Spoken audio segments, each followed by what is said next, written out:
Everyone, I am Sonam. Welcome back to my YouTube channel Apna Vidyalaya. आज के इस वीडियो में हम आप सभी को बताएंगे क्लास 10th जीव विज्ञान का सबसे महत्वपूर्ण प्रश्न, वो भी उत्तर के साथ, जो कि बहुत ही मोस्ट इम्पॉर्टेंट है और ये आपके बोर्ड एग्जाम में हर साल आता है। और ये जो जीव विज्ञान है, ठीक है, ये आप सभी के क्लास 10th साइंस का एक पार्ट है जिसे जीव विज्ञान कहते हैं, ठीक है, बायोलॉजी।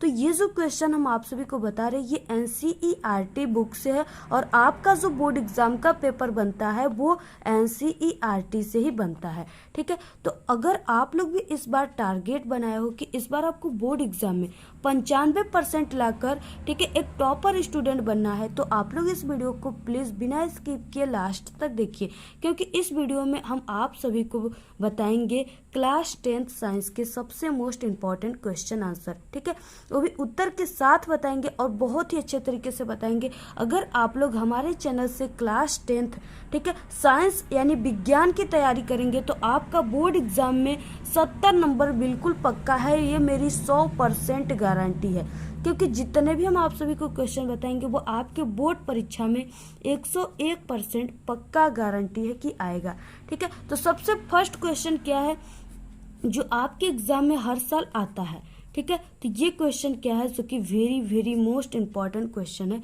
पुष्प का कौन सा भाग फल एवं बीज उत्पन्न करता है, ठीक है। तो सबसे पहले आप लोग देखे होंगे कि किसी भी पौधे में, ठीक है, सबसे पहले क्या होता है कि फ्लावर होता है, ठीक है, सबसे पहले क्या होता है, फूल खिलता है। तो यहाँ पे ये क्या हो गया, एक फूल इस तरह से मान लीजिए खिल गया, ठीक है, कोई भी फूल है इस तरह से ये खिल गया। तो सबसे पहले क्या होता है, एक फूल खिलता है, ठीक है।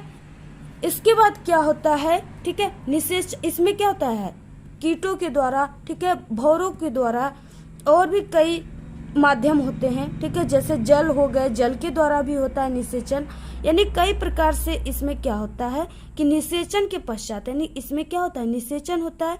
निषेचन के पश्चात पुष्प अंडाशय में, यानी निषेचन के पश्चात ये जो पुष्प है ये किस में बदल जाता है, अंडाशय में बदल जाता है, ठीक है।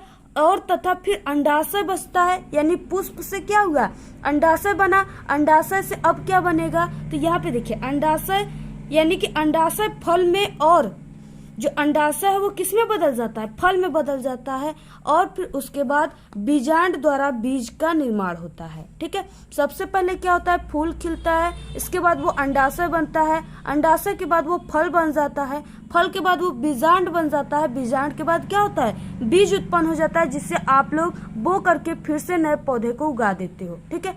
इसी क्रिया को, यानी पुष्प का कौन सा भाग फल एवं बीज उत्पन्न करता है, तो यही है कि पुष्प का अंडाशय, फिर उसके बाद क्या होता है, फल, फिर उसके बाद बीजांड, और फिर उसके बाद बीज। यानी आप लोग यहाँ पे कह सकते हो कि पुष्प का अंडाशय जो है वो फल बदलता है, और जो बीजांड होता है वो किस में बदलता है, बीज में बदलता है, ठीक है। तो ये है बहुत ही मोस्ट इम्पोर्टेंट क्वेश्चन, कई बार आपके एग्जाम में आ चुका है और इस बार भी 100% गारंटी पक्का आएगा। आप लोग जल्दी से इस क्वेश्चन को जरूर तैयार कर लीजिए, ठीक है, बिल्कुल छप चुका है आपके पेपर में।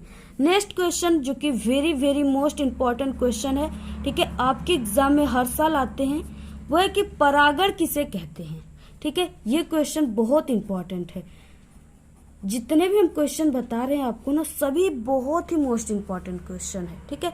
तो यहाँ पे देखिए परागण किसे कहते हैं, किसी पुष्प के पराग कणों का उसी पुष्प या उसी जाति के दूसरे पादप मीन्स क्या होते हैं, पौधे, ठीक है, पादप के किसी पुष्प के वर्तिकाग्र पर पहुंचने की क्रिया ही परागण कहते हैं। अब परागण की क्रिया किस पे होती है, तो पुष्प के वर्तिकाग्र पे होती है, ठीक है, यानी कि इसमें से इस तरह से निकले होते हैं अंदर की, ठीक है, इसमें नहीं दिखेगा, ये पंखुड़ी से ढक चुके हैं।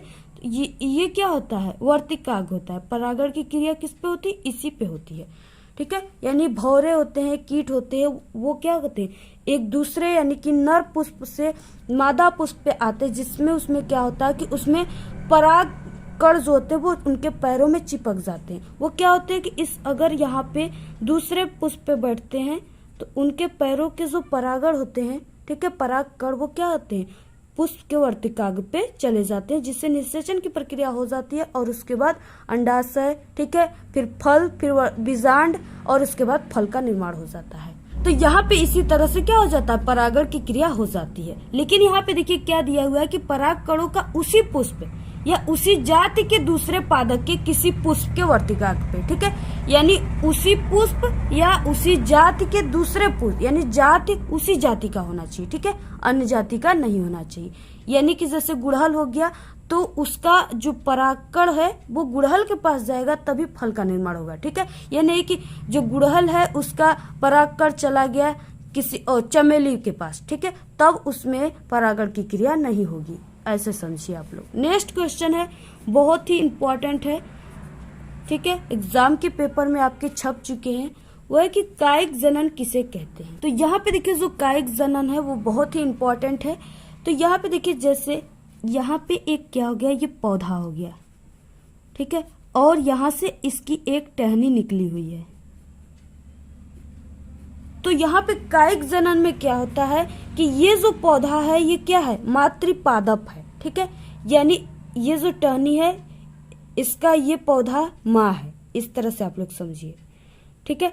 अब यहाँ पे हम क्या किए कि इस टहनी को यहाँ से काट दिए, यहाँ से काट दिए जब इस टहनी को, तो इस टहनी को फिर क्या किए कि लगा दिए, जिससे ये टहनी जो है एक पौधे का निर्माण कर लिया, ठीक है, उसी को कहते हैं कायिक जनन। यानी कि पौधे के किसी भाग से जब जनन होती है, यानी किसी टहनियों से जनन होती है, तो उसे कायिक जनन कहते हैं। देखिए जब पादप का कोई भी भाग, ठीक है, मातृपादप से अलग होकर, यानी यहाँ पे हमने बताया आप सभी को कि यहाँ पे इसको हम कट कर देंगे, यानी अलग कर देंगे, ठीक है, अलग होकर एक नए पादप का निर्माण करता है, तो उसे ही कायिक जनन कहते हैं। जैसा कि हमने आप सभी को बहुत ही अच्छे तरीके से समझाया। आई होप कि आपको ये क्वेश्चन बहुत ही अच्छे तरीके से समझ में आ गया होगा, क्योंकि ये सब क्वेश्चन जो हम आपको बता रहे हैं आपके एग्जाम में हर साल आता है, ठीक है, कोई भी यानी किसी भी पेपर को आप लोग उठाकर देखोगे ये क्वेश्चन जरूर रहेंगे, चाहे किसी भी साल के पेपर हो। तो इसलिए हम आपको वही क्वेश्चन प्रोवाइड कराते हैं जो आपके एग्जाम में हर साल आता है। कोई भी हमारे ऐसे क्वेश्चन आपको नहीं मिलेंगे जो एग्जाम में नहीं आए हैं और नहीं आएगा, ठीक है। आप लोग जब एग्जाम देने जाओगे ना हमारे चैनल से पढ़कर, तब आप लोग पेपर देखते ही इतना खुश हो जाओगे, क्योंकि सभी क्वेश्चन वही आएंगे जो हम आपको बताए रहेंगे, ठीक है, ये मेरी और मेरे चैनल की गारंटी है। तो यहाँ पे देखिए कायिक जनन द्वारा उगाए गए पादपों में बीज की आवश्यकता नहीं होती। बीज की आवश्यकता क्यों नहीं होती, क्योंकि हमने यहाँ पे बताया कि एक पौधे के टहनी से यानी डाढ़ से ही हमने दूसरे पौधे को उत्पन्न कर दिया, ठीक है, तब यहाँ पे हम पौधे के यानी कि यहाँ पे टहनियों से ही दूसरे पौधे को उत्पन्न कर देते, तो हमें बीज की क्या आवश्यकता है, कुछ भी नहीं, ठीक है। तो यहाँ पे वही कहा गया है। एग्जाम्पल जैसे गुलाब आप लोग लगाए होंगे अपने घरों पर, जितने लोगों के घर पे गुलाब का पौधा है वो प्लीज जरूर कमेंट करके बताइए, ठीक है, और किस कलर का वो खिलता है ये भी जरूर बताएं। तो जैसे गुलाब लोग बहुत शौकते हैं, बहुत सारे स्टूडेंट है जो उनको बहुत ही फंड ऑफ है गुलाब के पौधे को लगाने में, जो कि काफी प्यारा लगता है। तो इसलिए जो गुलाब का पौधा होता है उसका आप लोग कभी बीज लगाए हैं, नहीं ना लगाए हैं, सिर्फ उसका आप लोग टहनियां ही लगाए होंगे, डाढ़ ही लगाए होंगे, ठीक है। तो वो है गुलाब। नेक्स्ट है केला और इत्यादि है। इसके बाद देखिए नेक्स्ट है मोस्ट इम्पोर्टेंट क्वेश्चन, जीवों के जनन की विखंडन एवं खंडन विधि को उदाहरण सहित स्पष्ट कीजिए, ठीक है। ये भी question very most important question है और एग्जाम में हर साल आते हैं और 100% गारंटी है, इस बार भी बिल्कुल पेपर में छप चुका है। अगर आप लोग हमारे चैनल से स्टडी करोगे तो आप लोग क्लास 10 के सभी सब्जेक्ट में पेपर में बिल्कुल आग लगा देंगे।